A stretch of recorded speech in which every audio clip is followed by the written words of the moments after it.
Hello everyone, this is Nishant Chauhan. स्वागत है आपका आप सभी के अपने ऑनलाइन प्लेटफॉर्म संकल्प एकेडमी पर।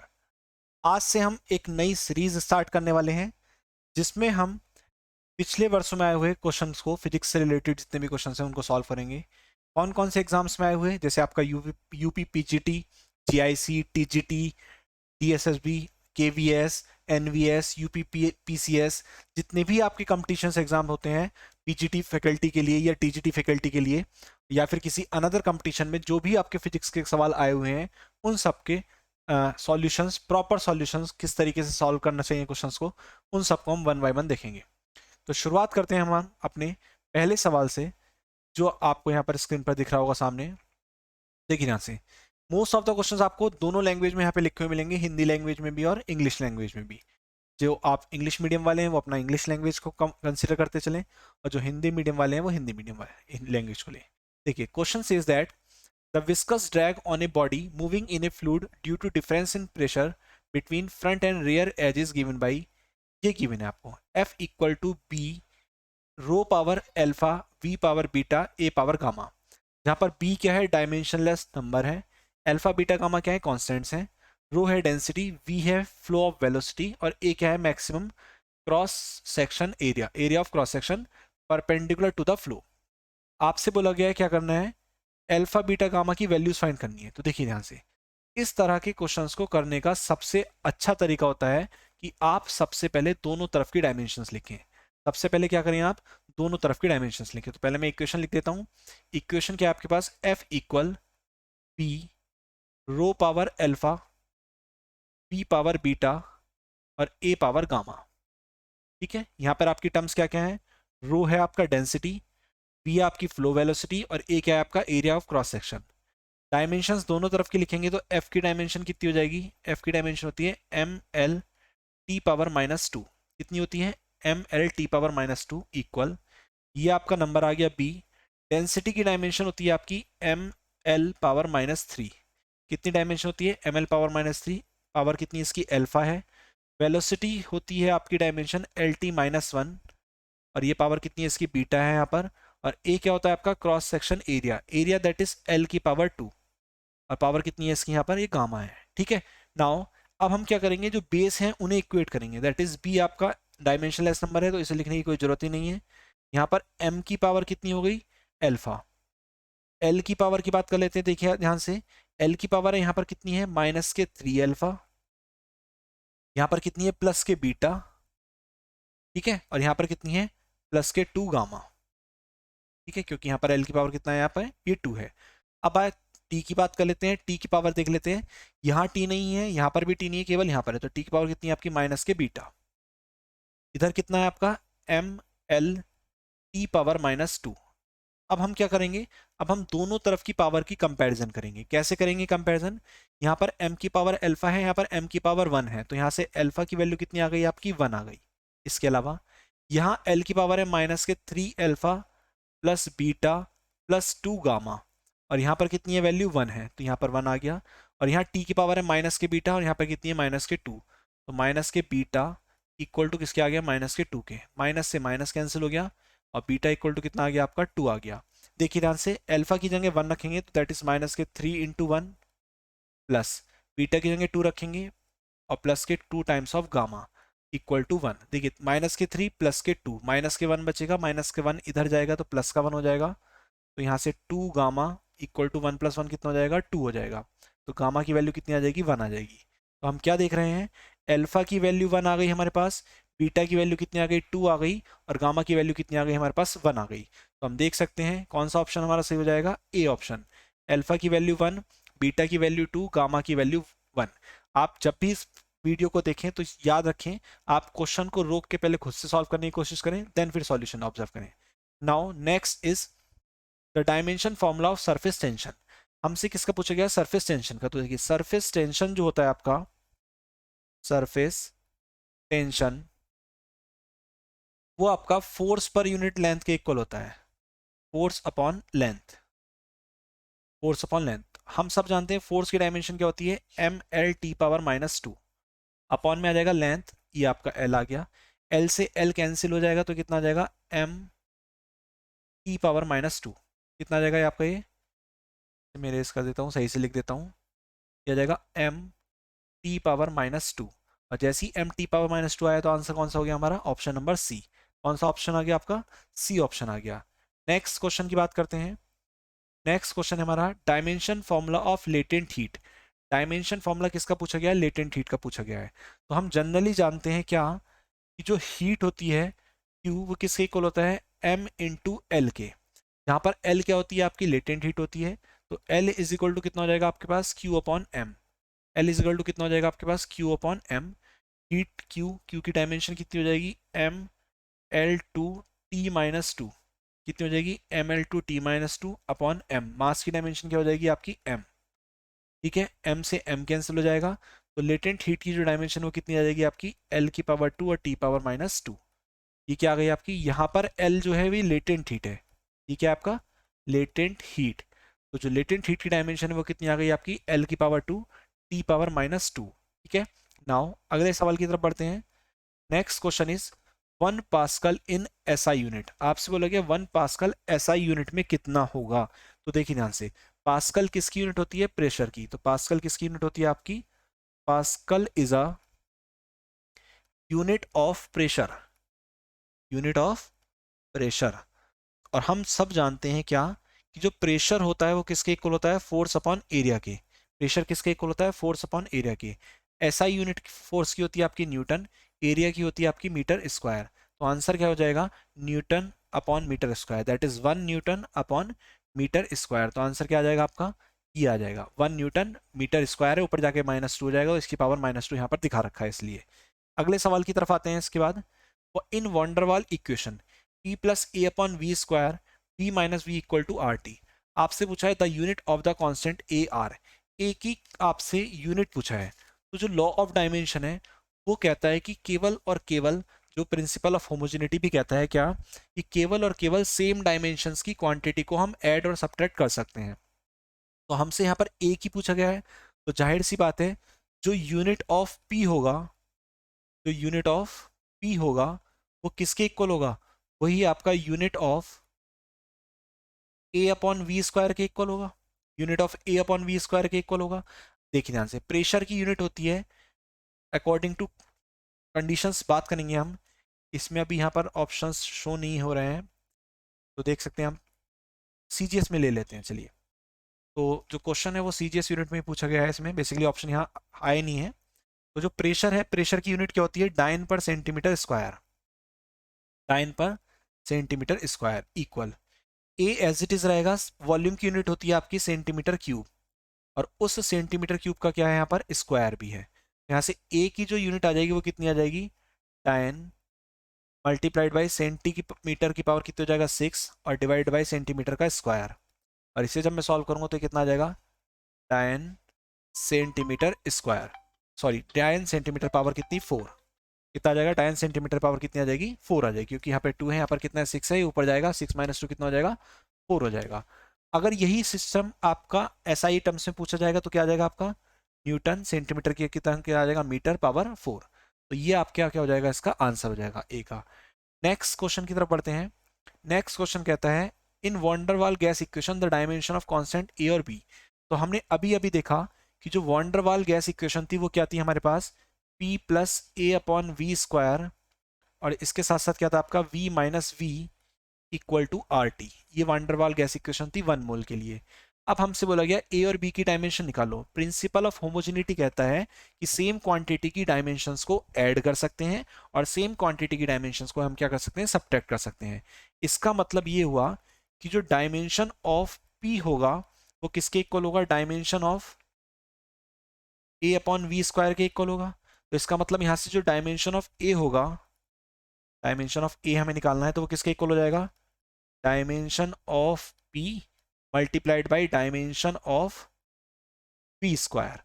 तो प्रेशर है, प्रेशर की डायमेंशन क्या होती है, force upon area, that is यहाँ पे डायमेंशन ऑफ फोर्स आ जाएगा। तो मैं लिखता चलता हूँ एक साथ ही, ये कितना हो जाएगा आपका यहाँ पर, ये आ जाएगा आपका कितना, फोर्स की डायमेंशन क्या होती है आपकी, ML T-2, और अपॉन एरिया, एरिया की क्या होती है, L⁻², और मल्टीप्लाइड बाई किसकी, वॉल्यूम का स्क्वायर। तो वॉल्यूम की डायमेंशन होती है L⁻3 और पूरे का क्या हो जाएगा स्क्वायर, तो ये हो जाएगा एल की पावर 6 यहाँ पर, ये एल की पावर 2 है, यहाँ पर एल की पावर 6 है, तो कितना बचेगा एल की पावर 4 बचेगा, तो ये कितना आ जाएगा आपका यहाँ से सॉल्व करके एम एल की पावर 5 और टी की पावर -2।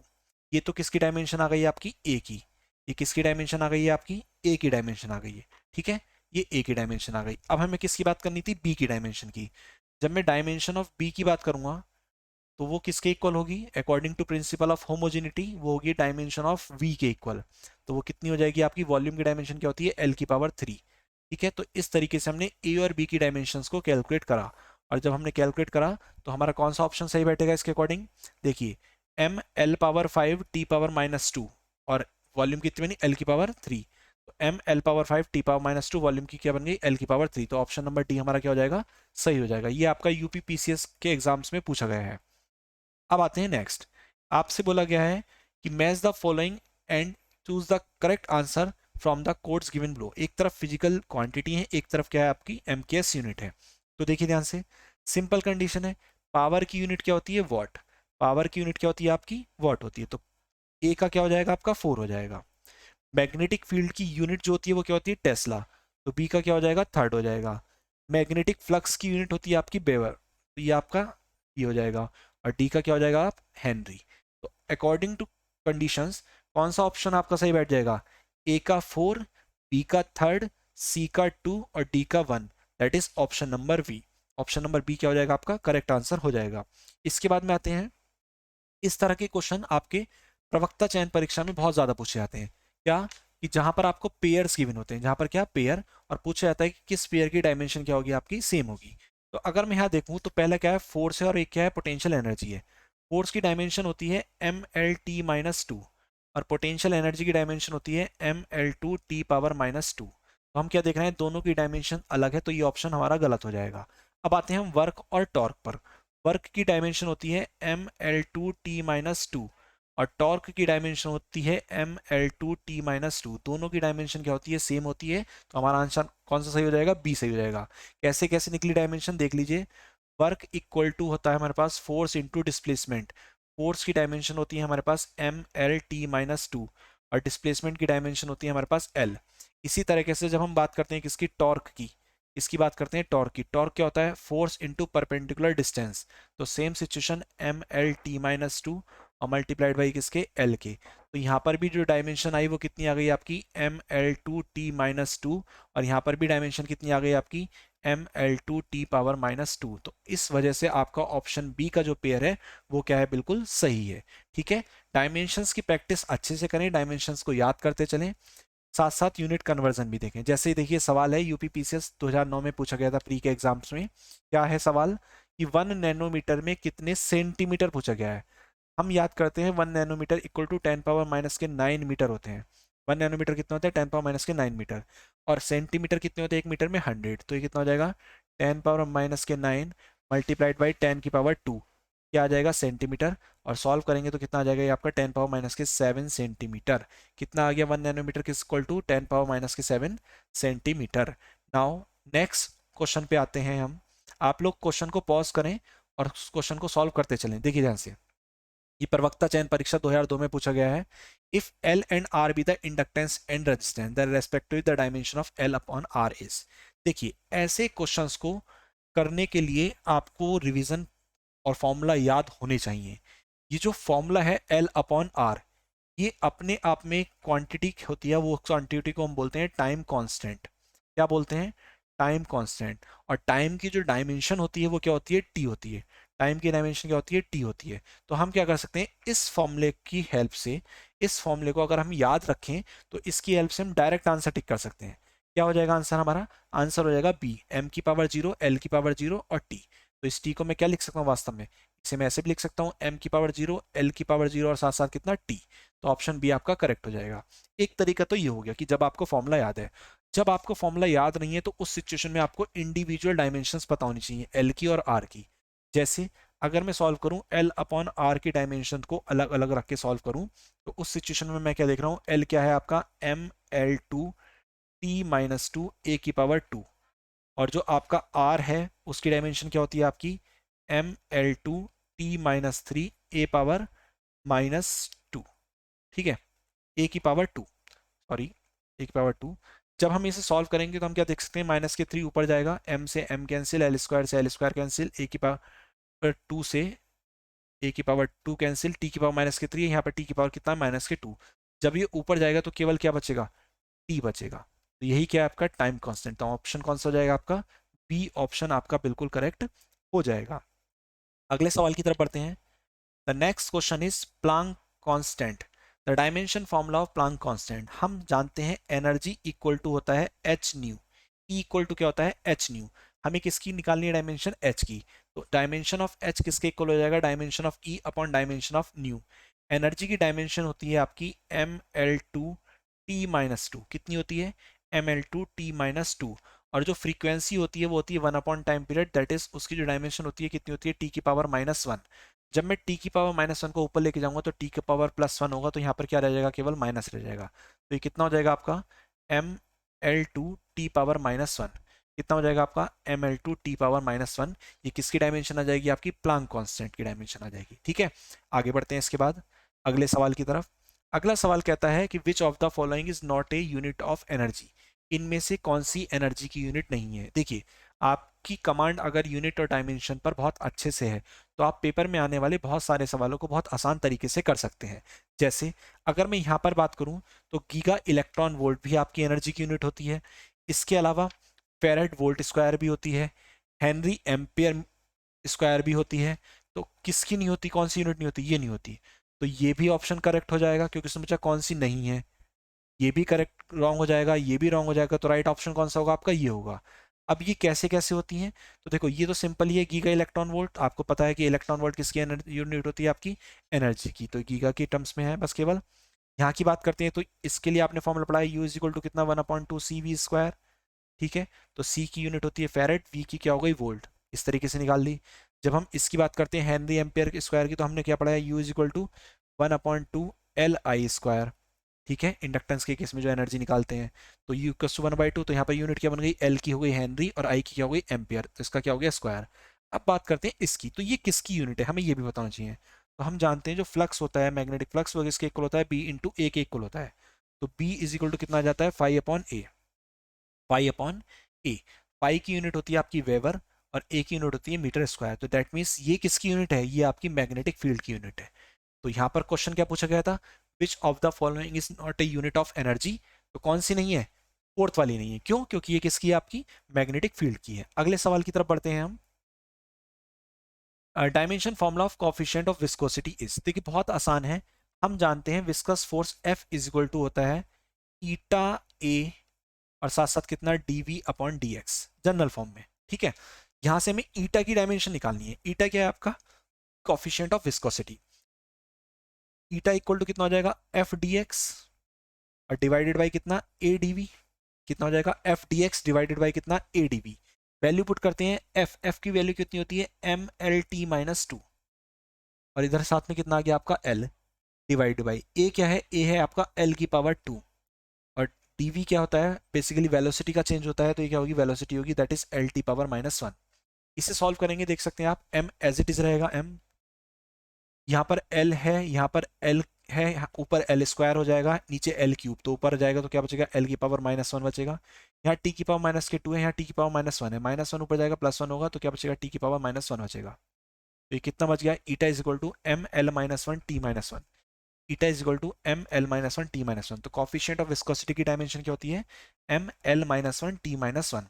अगले सवाल की तरफ आते हैं, क्वेश्चन नंबर 14। क्वेश्चन 14 में फिर से मैचिंग आ गई है, एक तरफ डेफिनेशन है, एक तरफ फिजिकल क्वांटिटी है। बहुत ध्यान से एक एक करके पढ़ेंगे। Rate of change of angular momentum.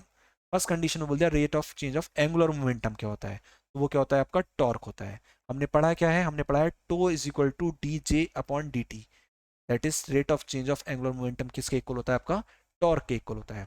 Rate of change of linear momentum किसके इक्वल होता है, फोर्स के इक्वल होता है। तो सब जानते हैं क्या, F इज इक्वल टू क्या पढ़ा है, dp अपॉन dt। ये आपका न्यूटन का सेकंड लॉ का स्टेटमेंट भी है। Rate of doing work that is power. Power equal to क्या पढ़ा है हमने, वर्क अपॉन टाइम। तो और rate of change of velocity is called acceleration. तो हमने पढ़ा है a इज इक्वल टू कितना, dv अपॉन dt। ये चारों डेफिनेशन हो गई। तो a का 4 हो गया, b का 3rd, c का 2 और d का 1। तो इसके अकॉर्डिंग जब हम बढ़ेंगे तो आंसर कौन सा हो जाएगा, ए का 4, बी का 3, सी का 2 और डी का 1। तो option number A is correct. Now इससे आगे बढ़ते हैं अगले सवाल की तरफ।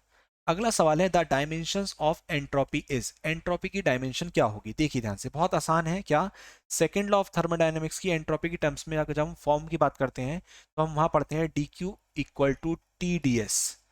ये क्या है, डी एस क्या होता है, एंट्रोपी चेंज। तो यहाँ से एंट्रोपी चेंज की बात कर लो, वही डायमेंशन एंट्रोपी की होगी, वो कितनी हो जाएगी आपकी D Q by T. D is equal to कितना हो जाएगा, डी क्यू बाई टी। अगर मैं डी क्यू की बात करूं तो डी क्यू क्या है, एक तरीके से एनर्जी, वो कितनी हो जाएगी आपकी M L two T minus two. कितनी हो जाएगी, M L two T minus two upon में टी। टी क्या है, टेम्परेचर, दैट इज यहाँ पर क्वेश्चन के अकॉर्डिंग थीटा ले रखी है टेम्परेचर की यूनिट। ऑप्शंस में देख रहे हैं आप क्या आ रहा है, थीटा की टर्म्स में आ रहा है।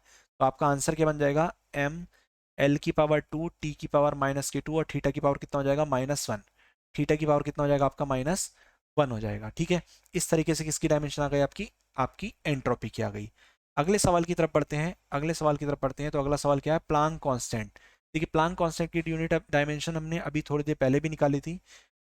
तो सीधे सीधे क्या हो जाएगा, क्वेश्चन कहता है Planck constant has unit of, मतलब 4 ऑप्शन है इस क्वेश्चन के।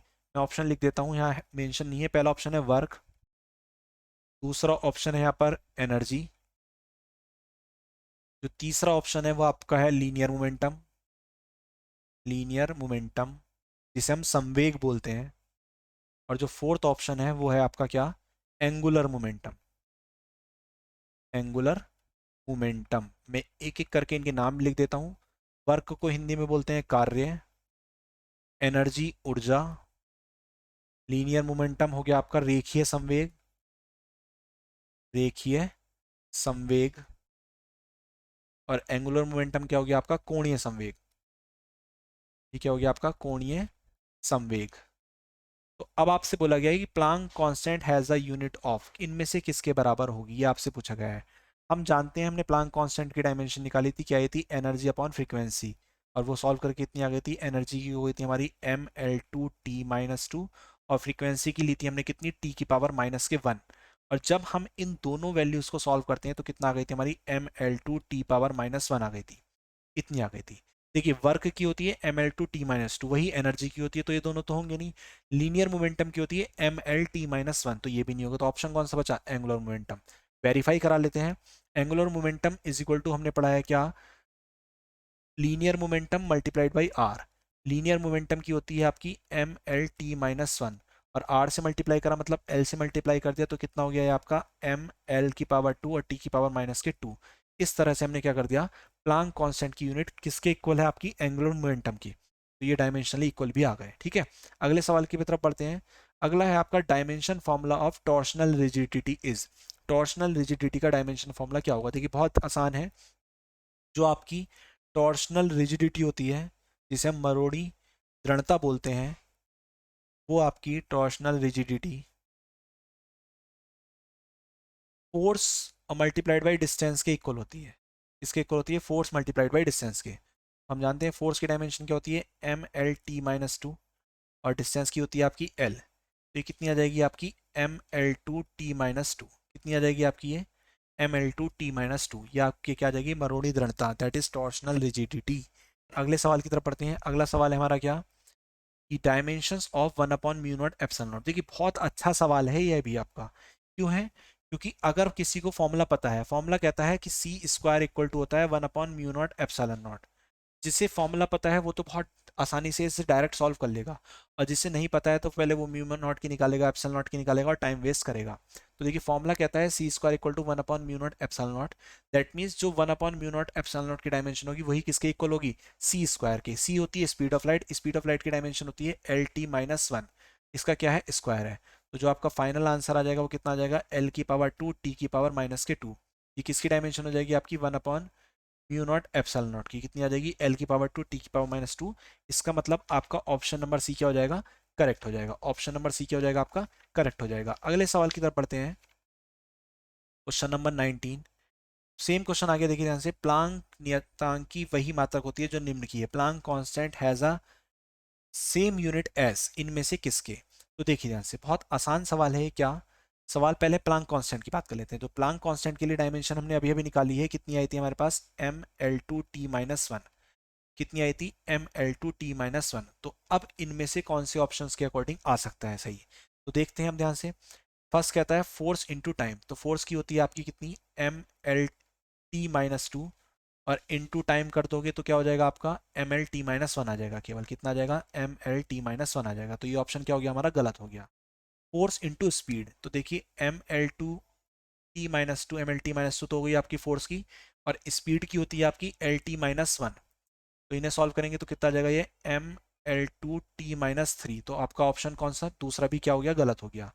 फोर्स इनटू डिस्टेंस, तो जैसे मैं करूंगा तो फोर्स की होती है mlt-2, डिस्टेंस से मल्टीप्लाई करा दूंगा l से, तो ये कितना आ जाएगा आपका, ml2t-2। तो ये भी h की डायमेंशन के इक्वल नहीं है। अब चौथे की बात करते हैं, तो ये भी ऑप्शन क्या हो गया, गलत। तो ऑब्वियसली कौन सा आंसर होगा, डी आंसर होगा। सॉल्व कर लेते हैं। फोर्स की डायमेंशन होती है mlt-2, डिस्टेंस की होती है l, और टाइम की होती है हमारे पास t। तो जब मैं इन्हें सॉल्व करूँ तो कितना आ जाएगा आपके पास, ml2t-1। कितना आ जाएगा, ml2t-1। तो इस तरीके से हमने क्या कर दिया, ऑप्शन नंबर डी क्या हो गया हमारा, सही हो गया। अगले सवाल की तरफ पढ़ते हैं। अगला सवाल कहता है dimension of thermal conductivity is. Thermal conductivity की डायमेंशन, ऊष्मा चालकता की विमा पूछी गई है आपसे। तो देखिए ध्यान से, जो हीट फ्लो होता है, हीट जो होता है, rate of change, that is K A theta 1 minus theta 2 T upon L के इक्वल होता है। K A theta 1 minus theta 2 T upon L के, जहां पर जो के होता है वो क्या होती है, थर्मल कंडक्टिविटी, ऊष्मा चालकता। तो जब मैं के की बात करूंगा तो के कितना हो जाएगा, क्यू एल डिवाइडेड बाई ए, और साथ साथ कितना, थीटा 1 माइनस थीटा 2, और मल्टीप्लाइड बाई कितना, टी। अब इनकी डायमेंशन रख लो। क्यू हीट होता है, हीट की डायमेंशन क्या होती है आपकी, ml2t-2। एल लेंथ होती है, एल हो गई, अपॉन में आ गया एरिया, एरिया क्या हो गया, l⁻²। इसके साथ साथ टाइम टी, और ये क्या है, टेम्परेचर डिफरेंस। तो ये किससे लिया जाएगा आपका, थीटा से लिया जाएगा। टेम्परेचर डिफरेंस किससे लिया जाएगा आपका, थीटा से लिया जाएगा। तो इस सिचुएशन में जब हम इसे सॉल्व करेंगे तो देखो m एज इट इज रहेगा, l⁻² से l⁻² कैंसिल, केवल क्या बचेगा, केवल l बचेगा। तो ये l एज इट इज रहा, t⁻², है यहाँ से ऊपर जाएगा -1, तो t की पावर कितना हो जाएगा, -3 हो जाएगा, और थीटा ऊपर जाएगा तो थीटा की पावर कितनी हो जाएगी, -1। k की डायमेंशन क्या आ गई, mlt-3 theta -1, mlt-3 theta -1। That is option number C is the correct answer. C क्या हो गया हमारा, करेक्ट आंसर हो गया। अगले सवाल की तरफ पढ़ते हैं। अगला सवाल कहता है, फिर से देखिए आपको मैचिंग करानी है, एक तरफ इंस्ट्रूमेंट है, एक तरफ मेजर क्वांटिटी है। तो हम सब जानते हैं क्या, कि आपका एमीटर क्या मेजर करता है, करंट मेजर करता है। एमीटर क्या मेजर करता है, करंट मेजर करता है। हाइग्रोमीटर आपका रिलेटिव ह्यूमिडिटी मेजर करता है। बैरोमीटर आपका प्रेशर मेजर करता है, और स्प्रिंग बैलेंस आपका वेट मेजर करती है। तो ए का थर्ड, बी का फोर, ए का थर्ड, बी का फोर, उसके अकॉर्डिंग क्या बैठ जाएगा हमारा आंसर आ जाएगा। तो यहाँ पे मैचिंग वैसे नहीं गिवन है आपकी, तो देख सकते हैं आप, क्या ए का क्या हो गया, थर्ड हो गया, बी का क्या हो गया, फोर हो गया। बैरोमीटर क्या, प्रेशर मेजर करने के लिए, और स्प्रिंग बैलेंस किसके काम में आती है आपकी, वेट मेजर करने के लिए। स्प्रिंग बैलेंस किस काम में आती है आपकी, वेट मेजर करने के लिए आती है। ठीक है, अगले सवाल की तरफ पढ़ते हैं। अगला सवाल कहता है, देखिए ध्यान से, if T is the tension and M is the mass per unit length. T क्या है, टेंशन है। तो वन बाय वन देखते हैं। टेंशन की जो डायमेंशन होती है mlt-2, और जो स्मॉल m है उसे क्या बोल रखा है, mass per unit length, that is m upon l। तो इसकी डायमेंशन क्या हो गई आपकी, ml-1। कितनी हो गई, ml-1, ये इसकी डायमेंशन हो गई। आपसे बोला गया है क्या, कि डोरी जो भी आपकी स्ट्रिंग है उसमें वेलोसिटी ऑफ प्रोपगेशन कितना होगा। तो हम सब जानते हैं वेलोसिटी की जो डायमेंशन होती है कितनी होती है, वेलोसिटी की डायमेंशन होती है lt-1। तो इसका मतलब इन चारों ऑप्शन में से जिसकी डायमेंशन lt-1 आ जाएगी वही क्या हो जाएगा, हमारा आंसर हो जाएगा। तो वन बाय वन ट्राई करते हैं। पहले ऑप्शन को ट्राई करते हैं। पहला कहता है स्क्वायर रूट में t अपॉन m, तो t की डायमेंशन क्या है, mlt-2 divided by m, small m की डायमेंशन क्या है, ml-1। m से m कैंसिल हो गया, l-1 ऊपर जाएगा तो l, ये कितना हो जाएगा, स्क्वायर रूट में l⁻² और t की पावर कितना हो जाएगा, -2। और जब ये स्क्वायर रूट से बाहर आएगा तो कितना जाएगा, lt-1। तो हम क्या देख रहे हैं, कि जो हमारा फर्स्ट ऑप्शन है वही किसके इक्वल आ गया, डायमेंशन ऑफ वेलोसिटी के इक्वल आ गया। तो इस तरह के क्वेश्चन को जहां पर आपको फॉर्मूला वेरीफाई कराना हो तो उसमें आप सीधे सीधे क्या करें, डायमेंशन इक्वेट कर लें। जब डायमेंशन इक्वेट हो जाएगी तो आपका आंसर ऑटोमेटिकली आ जाएगा। तो दैट मीन्स v किसके इक्वल होगा, under root T upon M के इक्वल होगा। v किसके इक्वल होगा, under root T upon M के इक्वल होगा। अगले सवाल की तरफ बढ़ते हैं। अगला सवाल कहता है क्या कि A P plus A upon V square, वही वैंडरवाल इक्वेशन है आपके पास, आपसे बोला गया है कि unit of A upon V square. देखिए बहुत सिंपल सवाल है, आपसे क्या बोला गया है कि unit of A upon V square क्या होगी। तो देखो आपको पता है कि सेम क्वांटिटी की डायमेंशंस को ऐड और सब्ट्रैक्ट कर सकते हैं। इसका मतलब जो यूनिट प्रेशर की होगी वही किसकी होगी, ए अपॉन वी स्क्वायर की होगी। और प्रेशर की यूनिट सीजीएस टर्म्स में लिखी हुई तो क्या होती है, डाइन पर सेंटीमीटर स्क्वायर। डाइन पर सेंटीमीटर स्क्वायर, तो ये क्या हो गई, डाइन पर सेंटीमीटर स्क्वायर। आपकी सी ऑप्शन आपका आंसर करेक्ट हो गया। अगले सवाल की तरफ बढ़ते हैं। आवेग की विमा समान होती है। सवाल कहता है the dimension of impulse is, dimension of impulse is. तो सबसे पहले हम इम्पल्स की डायमेंशन की बात करते हैं। तो जो इम्पल्स होता है, इम्पल्स वो बेसिकली क्या होता है, फोर्स इनटू टाइम। इम्पल्स किसके इक्वल होता है, फोर्स मल्टीप्लाइड बाई टाइम के। जब मैं डायमेंशन पुट करूंगा तो कितना हो जाएगा, M L T minus two, और टाइम की डायमेंशन हो जाएगी टी। तो ये कितना आ जाएगा सॉल्व करके, ये आ जाएगा आपका M L T power minus one. कितना आ जाएगा, M L T minus one. अब आपको देखना है कि इनमें से कौन सा ऑप्शन सही है। एक है प्रेशर इनटू टाइम, एक है एंगुलर मोमेंटम। एंगुलर मोमेंटम किसके, देखो एक एक करके कर लेते हैं।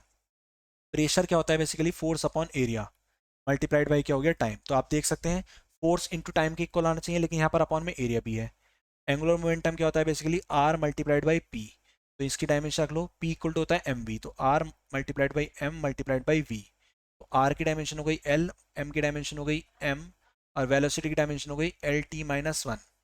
ठीक है, तो ये कितनी आ गई आपकी, M L two T minus one. तो जो किसके इक्वल नहीं है आपकी, ये भी इसके इक्वल नहीं है। अब इस देखें वर्क अपॉन वेलोसिटी, वर्क की डायमेंशन होती है M L two T minus two upon velocity मतलब एल टी माइनस वन। और जब मैं इसे सॉल्व करता हूँ तो किसके इक्वल आ जाएगा आपका, M L T minus one के इक्वल आ जाएगा। एल से square cancel, T power minus one ऊपर प्लस वन होगा, टी की पावर माइनस वन बचेगा। तो आंसर कौन सा सही हो गया आपका, सी। आवेग की विमा किसके समान है, वर्क अपॉन वेलोसिटी के समान है। वर्क अपॉन वेलोसिटी के समान है। लास्ट क्वेश्चन की बात करते हैं। फर्मी वह मात्रक है जो व्यक्त करता है, फर्मी किसका मात्रक है, सीधे सीधे सिंपल कंडीशन क्या, one fermi is equal to, सब पढ़ते हैं क्या कि one fermi is equal to क्या होता है, 10⁻⁻⁻ के 15 मीटर। One fermi is equal to क्या होता है, 10⁻⁻⁻ के 15 मीटर होता है। और मीटर किसकी यूनिट होती है, लेंथ की। तो आंसर क्या हो जाएगा आपका, डी। तो इस तरह से बेसिक हमने फर्स्ट लेक्चर में अपने 25 क्वेश्चन करे। अगले लेक्चर में हम अगले 25 क्वेश्चन करेंगे। इसी तरह से जितने भी एग्जाम्स हैं आपके पीजीटी जीआईसी जो भी एग्जाम है, उनमें प्रीवियस ईयर के पीसीएस तक के जो भी प्रीवियस ईयर के फिजिक्स के क्वेश्चन आए हुए हैं उन्हें हम one by one in video में करते रहेंगे। अगर आपको ये वीडियो पसंद आई है और आप हमारे पीजीटी के बैच को ज्वाइन करना चाहते हैं, तो जो हमारा स्टार्टिंग वीडियो में सबसे ऊपर नंबर गिवन था, आप वहां पर उस नंबर पर हमें व्हाट्सअप मैसेज कर सकते हैं और हमारे बैच से जुड़ सकते हैं। आई होप वीडियो पसंद आई होगी। ज़्यादा से ज़्यादा शेयर करें, जितना ज़्यादा आप शेयर करेंगे उतना ज़्यादा और आपको वीडियोस प्रोवाइड की जाएंगी। ठीक है, ये आपका नंबर है, आप इस नंबर पर व्हाट्सअप करके आपको बैच से अगर जुड़ना है, पीजीटी बैच से हमारे, तो आप जुड़ सकते हैं। धन्यवाद।